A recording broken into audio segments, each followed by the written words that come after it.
Hello everyone, finders life में आपका स्वागत है। आज हम बात करने वाले हैं हेयर ट्रांसप्लांट क्लिनिक के बारे में। जी हाँ, हेयर ट्रांसप्लांट कंसल्टेशन का जितना भी मेरा एक्सपीरियंस रहा है, उस एक्सपीरियंस के बेसिस पे मैंने हेयर ट्रांसप्लांट क्लिनिक्स को 3 कैटेगरीज में डिफाइन किया है। 3 कैटेगरीज में मैंने उसे बांटा है। तो आज हम उन्हीं के बारे में बात करेंगे। अगर आप चैनल पर नए हैं तो चैनल को सब्सक्राइब कर लें, वीडियो अच्छी लगे तो वीडियो को लाइक कर लें। चलिए शुरू करते हैं आज की वीडियो।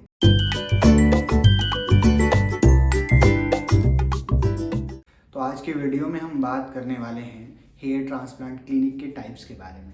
तो अगर आपने मेरी पुरानी वीडियो हेयर ट्रांसप्लांट कंसल्टेशन वाली वीडियो देखी होगी तो आपको अंदाज़ा होगा कि मैंने अपने हेयर ट्रांसप्लांट कंसल्टेशन के लिए 12 से 15 क्लिनिक्स विज़िट किए थे। तो उन्हीं क्लिनिक्स के विज़िट के बेसिस पे मैंने उन क्लिनिक्स को 3 कैटेगरीज़ में अलग अलग बांटा है। तो उन कैटेगरीज़ के बारे में ही आज बात करेंगे।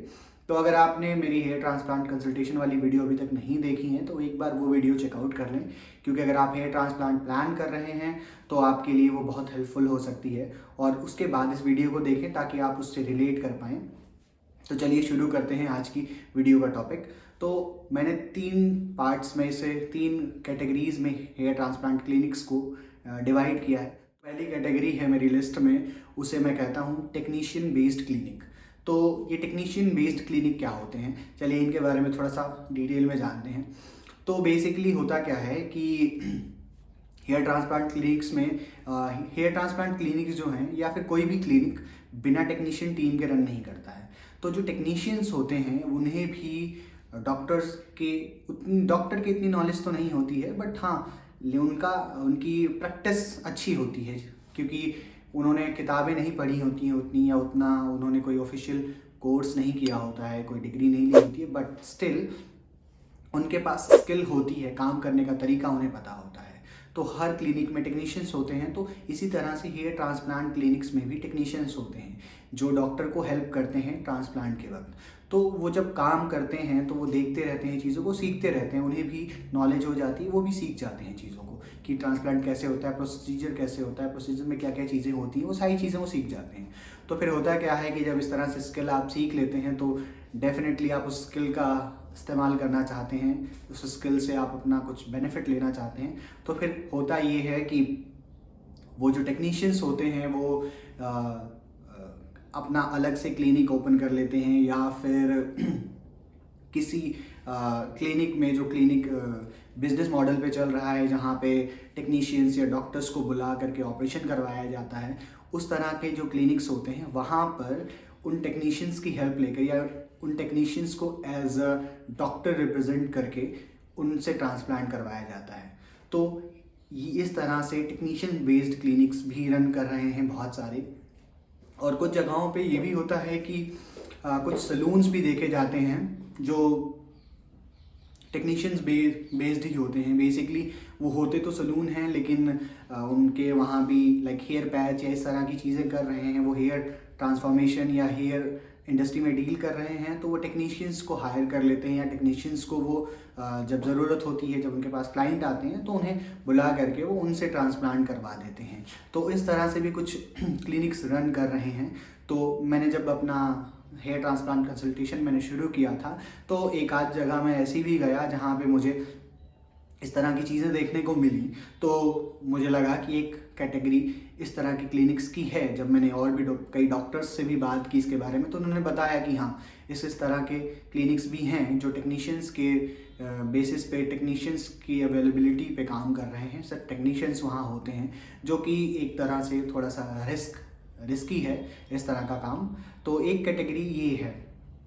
फिर दूसरी कैटेगरी आती है। दूसरी कैटेगरी में मैंने रखा है अफोर्डेबल क्लिनिक्स को। अफोर्डेबल क्लिनिक्स वो क्लिनिक्स हैं जिनमें कि डॉक्टर हैं लेकिन बहुत ज़्यादा एक्सपीरियंस डॉक्टर नहीं है। लाइक सपोज अभी नए नए एमडी हुए हैं, या फिर नए नए एमबीबीएस हैं, और उसके बाद रिसेंटली ग्रेजुएट हैं, रिसेंटली पोस्ट ग्रेजुएट किया है, 1-2 साल का एक्सपीरियंस है, और वो उन्होंने अपनी क्लिनिक्स शुरू की हैं। तो उनके वहाँ पे प्राइस भी कम होता है और उनके पास एक्सपीरियंस नहीं होता है। बस एक ये प्रॉब्लम होती है, बाकी उनके पास डिग्री और सारी चीज़ें होती हैं, सब कुछ everything is fine there, but problem यही होती है कि उनके पास एक्सपीरियंस नहीं होता है उतना, क्योंकि ये काम बहुत सेंसिटिव है।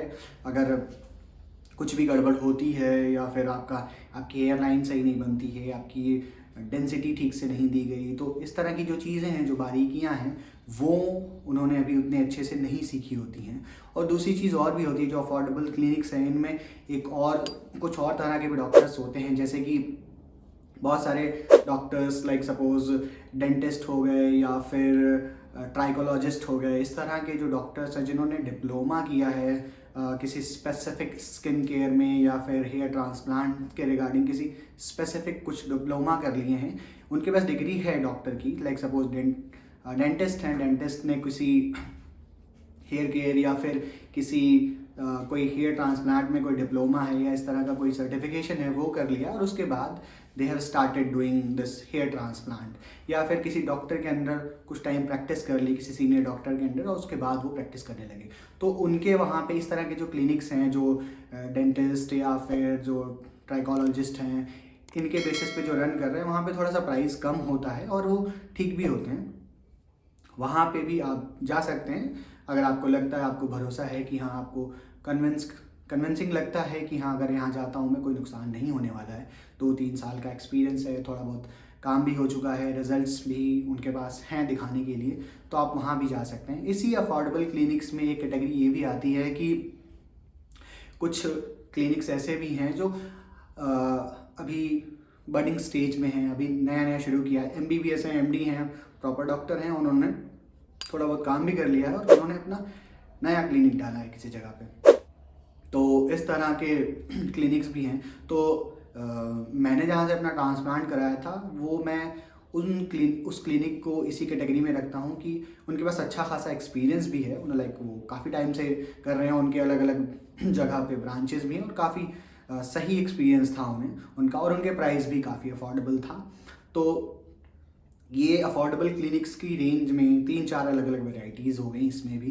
तो जहाँ से मैंने करवाया था वहाँ पे डॉक्टर काफ़ी सीनियर हैं और उनके प्राइस काफ़ी अलग अलग है। प्राइस अलग अलग इसलिए भी थे, प्राइस कम इसलिए भी था कि उनके पास टेक्निक्स अलग अलग हैं। तो अगर आप किसी पर्टिकुलर टेक्निक से जाते हैं तो उसका पर्टिकुलर रेंज है, उसका प्राइस अलग अलग है।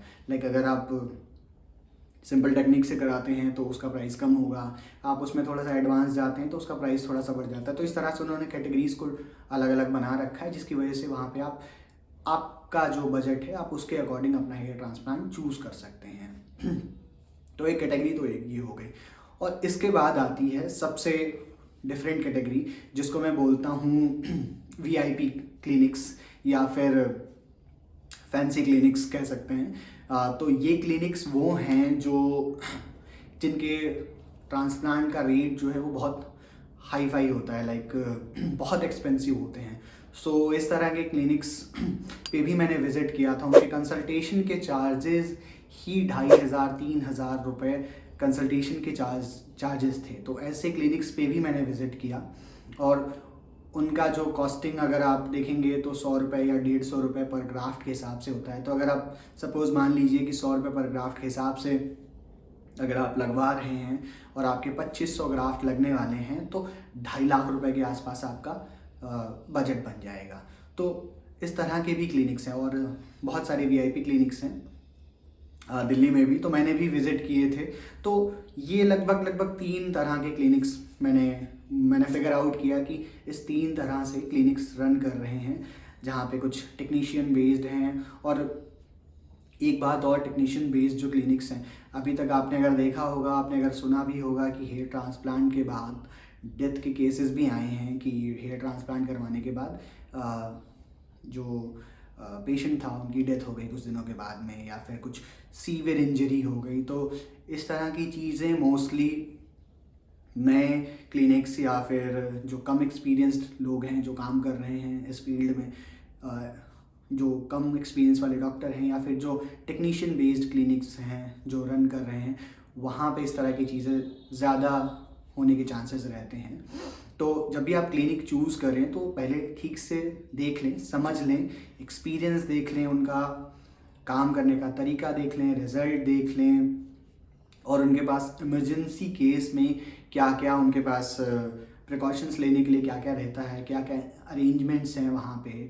लाइक क्योंकि हेयर ट्रांसप्लांट करने के लिए भी एक गाइडलाइंस होती हैं कि आप अगर हेयर ट्रांसप्लांट क्लिनिक इस्टेब्लिश कर रहे हैं या हेयर ट्रांसप्लांट क्लिनिक रन कर रहे हैं तो इंडियन गवर्नमेंट के अकॉर्डिंग आपके पास ये चीज़ें फैसिलिटीज़ होनी चाहिए। सपोज़ कि आपके पास एक इमरजेंसी रूम होना चाहिए जिसमें कि बाकी चीज़ें हों, अवेलेबल हों। अगर इन केस ऑफ इमरजेंसी अगर कुछ होता है तो डॉक्टर उसको मैनेज कर पाए। इट्स नॉट लाइक कि आप सिर्फ ट्रांसप्लांट करें। ट्रांसप्लांट के टाइम में इन केस अगर कोई इमरजेंसी होती है तो उसको मैनेज करने के लिए डॉक्टर कैपेबल रहे।